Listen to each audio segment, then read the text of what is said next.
আপোনালোকে জানে যে যেহেতু বৰ্ষাপাৰা ষ্টেডিয়ামত এখন মানে ফাৰ্ষ্ট টাইমৰ কাৰণে এখন টেষ্ট মেচ ক্ৰিকেট অনুষ্ঠিত কৰিছে, সেইটো যিটো আমাৰ অসমৰ কাৰণে সকলোৰে এটা গৌৰৱৰ কথা।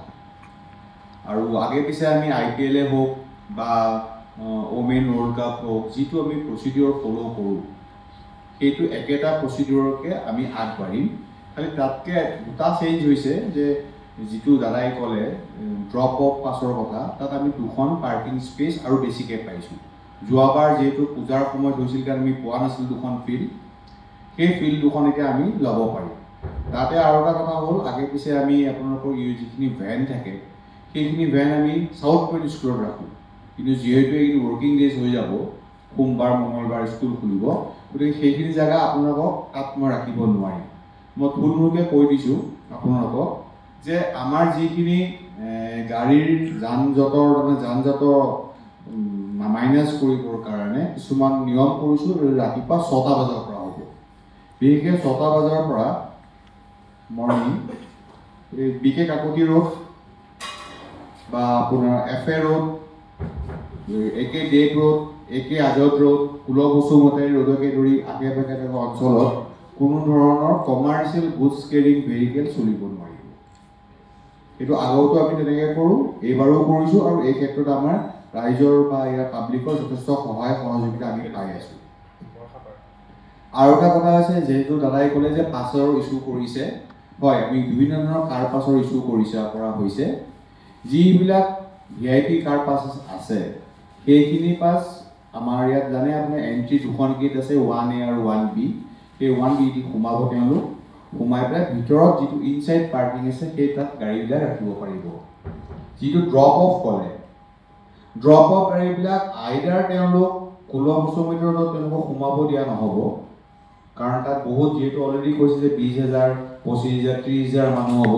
মেইন এই 16 বছৰ ৰ'দত মানুহখিনি অহা যোৱা কৰে, সেইকাৰণে গাড়ীৰ সংখ্যাটো কমাবৰ কাৰণে আমি যিটো ড্ৰপ অফ পাছ হ'ব, সেইখিনি বৰ্ষাপাৰা তিনিআলিত, নহ'লে তেওঁলোকৰ তাতে নামিব, তাৰপৰা তেওঁলোক অন ফুট আহিব। গাড়ীখিনি পাৰ্কিং স্পেচটো মই আপোনালোকৰ থ্ৰুদি জনাই দিম, ওচৰে পাজৰে পাৰ্কিং স্পেচত তেওঁলোকে গাড়ীখিনি ৰাখিব পাৰিব। আৰু এই যিটো আমি প্ৰযোজ্য কৰিছোঁ গাড়ীখিনি, সেইখিনি কিন্তু যিখিনি লোকেল ৰেচিডেঞ্চ আছে ইয়াৰ, ইমাৰ্জেঞ্চি ভেহিকেল, স্কুল বাছ, এম্বুলেঞ্চেছ, সেইটো ক্ষেত্ৰত এইখিনি বস্তু প্ৰযোজ্য নহ'ব। সেইখিনি তেওঁলোকে ফ্ৰী ফ্ল' মুভমেণ্ট কৰিব পাৰিব। আৰু ৰাতিপুৱা 6টা বজাৰ পৰা এই গোটেই ৰাস্তাটো AK আজাদ ৰোডটো 1A হ'ব। যিবিলাক গাড়ী বৰ্ষাপাৰা তিনিআলি ফালে আহিব ফ্ৰম লাল গণেশ তিনিআলি, লাল গণেশ তিনিআলিৰ পৰা গাড়ীবিলাক ষ্ট্ৰেইট গুচি যাব। কিন্তু আপোনাৰ আৰ্য নগৰৰ পৰা গাড়ীবিলাক আমি চাইকেল ফেক্টৰীত ঘূৰাই দিম।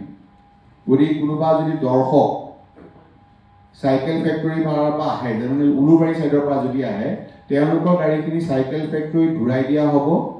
AK ডেক ৰোডেদি সোমাই তেওঁলোকে ধীৰেণপাৰাত গাড়ীখিনি নামিব, আৰু তাৰ ওচৰত আমি পাৰ্কিং স্পেচ দি থোৱা হৈছে, তাত তেওঁলোকে পাৰ্কিং ৰাখিব পাৰিব। কিন্তু কোনো ধৰণৰ ৰেড পাছ যিখিনি আমি ভিতৰত দিয়া হ'ব, ধীৰেণপাৰাৰ পৰা কোনো ধৰণৰ গাড়ী কিন্তু কুলক বসুমতাৰী ৰাস্তাত সোমাব দিয়া নহ'ব। মানে ক'ব গ'লে কুলক বসুমতাৰী ৰোডটো 1A হ'ব, ফ্ৰম বৰ্ষাপাৰা তিনিআলি টু ধীৰেণপাৰা।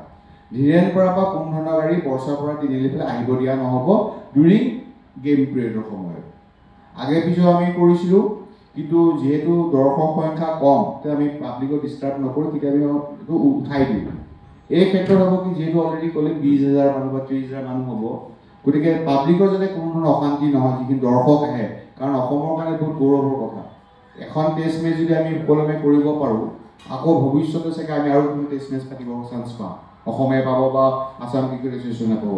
সেইকাৰণে মই আপোনালোকৰ থ্ৰুদি অসমবাসী ৰাইজক বা গুৱাহাটীবাসী ৰাইজক অনুৰোধ কৰিছোঁ যে তেওঁলোকে এই ক্ষেত্ৰত গুৱাহাটী ট্ৰেফিক পুলিচ, অসম পুলিচক সহায় সহযোগিতা আগবঢ়াব পাৰে।